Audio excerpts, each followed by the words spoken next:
కారం రంగు రుచితో ఉంటుంది. ఆచి మిరపపొడి అదరగొట్టే కారం రంగు రుచి. తెలంగాణలో స్థానిక సంస్థల ఎన్నికలకు అంతా సిద్ధమైంది. ఒక పక్క రిజర్వేషన్ల అంశంపై ఇంకా ఉత్కంఠ కొనసాగుతోంది.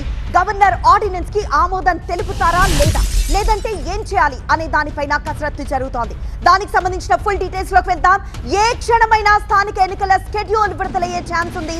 నిన్నటి నుండి ప్రభుత్వ వర్గాల్లో ఎన్నికల హడావడి మొదలైంది. ఎన్నికలకు సిద్ధం కావాలని పంచాయతీరాజ్ శాఖ సిబ్బందికి ఇప్పటికే ఆదేశాలు జారీ అయ్యాయి. నిన్న జెడ్పీటీసీ, ఎంపీటీసీ పంచాయతీ స్థానాల్ని నిర్ధారించింది ప్రభుత్వం. మొత్తం 566 జెడ్పీటీసీ, 5773 ఎంపీటీసీ స్థానాలకు 12778 గ్రామ పంచాయతీలో 112,000 వార్డులు. ఇలా బీసీ రిజర్వేషన్ల ఆర్డినెన్స్ కి గవర్నర్ ఆమోదంపై ప్రస్తుతం ఉత్కంఠ కొనసాగుతోంది. 285A నిబంధన ప్రకారం పంచాయతీరాజ్ చట్టం 2018 సవరణ కోరింది ప్రభుత్వం. ఆర్డినెన్స్ తేవడాన్ని తప్పుపడుతున్నాయి బీఆర్ఎస్, బీజేపీ. ఆర్డినెన్స్ పై తేల్చకపోతే పార్టీ పరంగా 42% బీసీ రిజర్వేషన్లు ఉండబోతోందంటున్నారు. దీనిపై మరింత సమాచారం మా ప్రతినిధి ప్రభాకర్ అడిగి తెలుసుకుందాం. ప్రభాకర్, మనం చూస్తున్నాం పంచాయతీకి సంబంధించి, లోకల్ బాడీ ఎలక్షన్స్ కి సంబంధించి ఒక ఉత్కంఠ నెలకొంది. గవర్నర్ ఆమోదం పైనే మొత్తం డిపెండ్ అయ్యింది. సో గవర్నర్ ఆమోదం తెలిపే అవకాశం ఏ మేరకు కనిపిస్తోంది? గవర్నర్కు ఆల్రెడీ ఆర్డినెన్స్ చేరింది. 1-2 రోజుల్లో దానిపై క్లారిటీ వచ్చే అవకాశం అయితే కనిపిస్తుంది. దాన్ని గవర్నర్ ఆమోదించిన వెంబడే అసెంబ్లీ స్థానిక ఎన్నికలకు షెడ్యూల్ విడుదల చేయడానికి ప్రభుత్వం రెడీ అవుతుంది. కాకపోతే గవర్నర్ ఏ రోజు ఎప్పటిలోగా ఆమోదిస్తారు, ఆర్డినెన్స్ జారీ అవుతుంది అనేది అయితే చూడాల్సి ఉంది. నిన్నటి నుంచి చూస్తున్నాం మనం. నిన్నటి నుంచి కూడా గవర్నమెంట్లో ఎన్నికల హడావిడి అయితే స్టార్ట్ అయింది.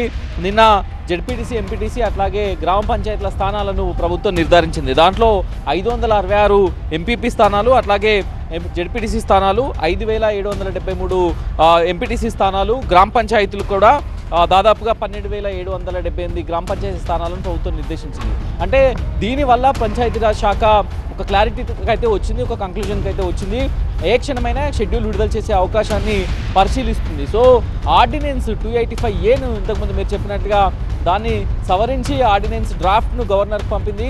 గవర్నర్ దానికి ఆమోద ముద్ర వేయగానే గవర్నమెంట్కి వస్తుంది, గవర్నమెంట్ జీవోను రిలీజ్ చేస్తుంది. సో ఇదంతా కూడా ఒక 2-3 రోజులలో జరగచ్చు అనే సంకేతాలు అయితే ప్రభుత్వం నుంచి వస్తున్నాయి. ఎందుకంటే ఇప్పటికే చాలా టెక్నికల్గా ప్రభుత్వం పంపించింది. ఎంపారికల్ డాటా బీసీ కులగణన చేసి ఎంపారికల్ డాటాను, అట్లాగే ఇక్కడున్న మొత్తం డ్రాఫ్ట్ను కూడా దాంట్లో పొందుపరిచి పంపించింది. 50% రిజర్వేషన్స్ మించకుండా ఉండాలి అనే సుప్రీంకోర్టు గైడ్లైన్స్ ఏవైతే ఉన్నాయో దానికి అనుగుణంగా ప్రత్యేక పరిస్థితులలో పెంచుకోవచ్చు. సో దాన్ని ఆ పంచాయతీరాజ్ యాక్ట్ను సవరించుకునే విధంగా డ్రాఫ్ట్ను తయారు చేసి పంపిన నేపథ్యంలో ఈ 2-3 రోజుల్లోనే గవర్నర్ ఆమోదం పొందే అవకాశం అయితే కనిపిస్తుంది. గవర్నర్ ఆమోదం పొందిన వెంబటే స్థానిక సంస్థల ఎన్నికల షెడ్యూల్ విడుదలవుతుంది. దాని తర్వాత ఒక క్లారిటీ అయితే రావాల్సి ఉంది. మొదటగా జెడ్పీటీసీ, ఎంపీటీసీ ఎన్నికలకు వెళ్తారా, లేకపోతే గ్రామ పంచాయతీ ఎన్నికలకు వెళ్తారా అనేది అయితే చూడాల్సింది. పార్టీ సింబల్ పైన పోటీ చేసే ఎన్నికలకే ముందు వెళ్ళున్నట్టుగా అయితే ప్రచారం జరుగుతున్నప్పటికీ కూడా ప్రభుత్వం నుంచి అయితే దీనికి సంబంధించిన ఎలాంటి క్లారిటీ ఇప్పటిదాకా అయితే లేదు. కేవలం అంటే ఆనవాయితీ ప్రకారం అయితే ముందుగా